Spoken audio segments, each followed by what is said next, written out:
Having already seen how to customize layouts, we will now learn how to customize the order in which information is displayed, and the searches and filters available to users.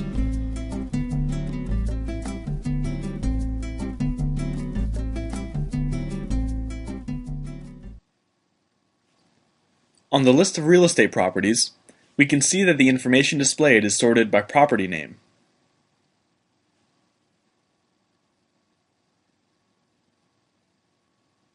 Also, the information can be filtered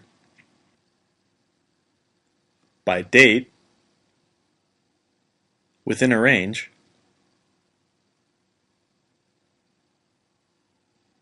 by operation, and by neighborhood. Because it's a foreign key, it'll open a list for selection.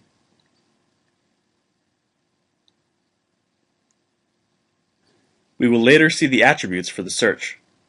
And where is this all configured?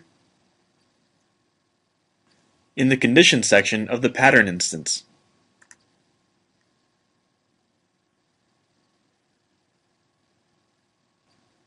There's only one order defined, called name, made up with the property name attribute. It's selected because it's the description attribute of the transaction. We can see that the search is defined by property name and by property address.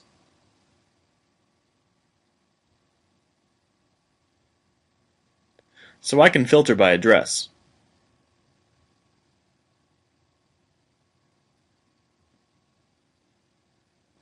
Or by name of the property.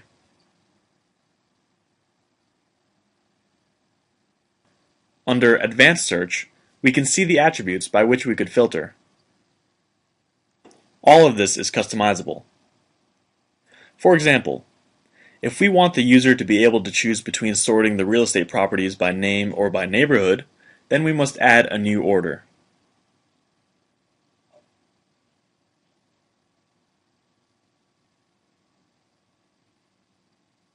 Made up with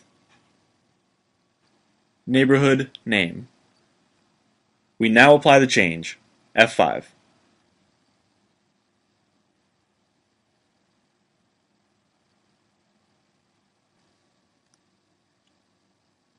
Order has been added to this action. The sorting by name has been selected, but the user may decide to sort by neighborhood. If upon selecting this option we want to have the properties grouped by neighborhood, then we specify that a break in this order be made.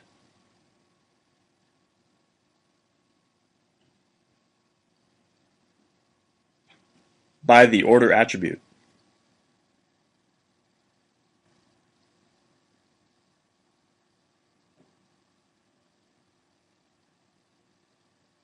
If, in addition to grouping by neighborhood, we want an order within the neighborhood by property name,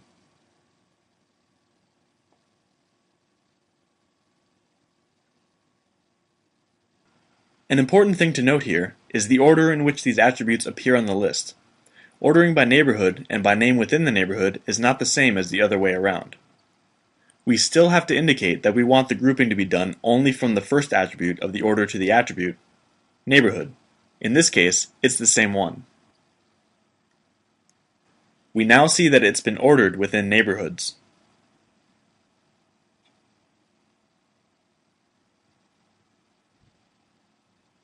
We can add or delete search attributes, and likewise for advanced searches, the ones appearing as filter at runtime, which also include the specification of the expression that determines the type of filter to be used.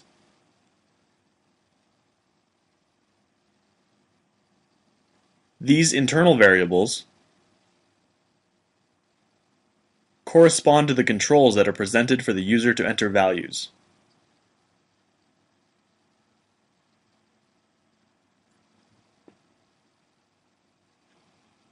But we also have the general conditions section, where conditions are established for the information that will not be presented to the user for selection. If we want the properties for sale to always appear on this list, we must then establish that the properties listed should always fulfill this condition.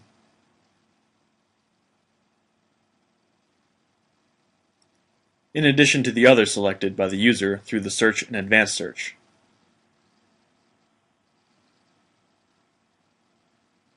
The detail is more restricted because, in general, the information shown is not repetitive.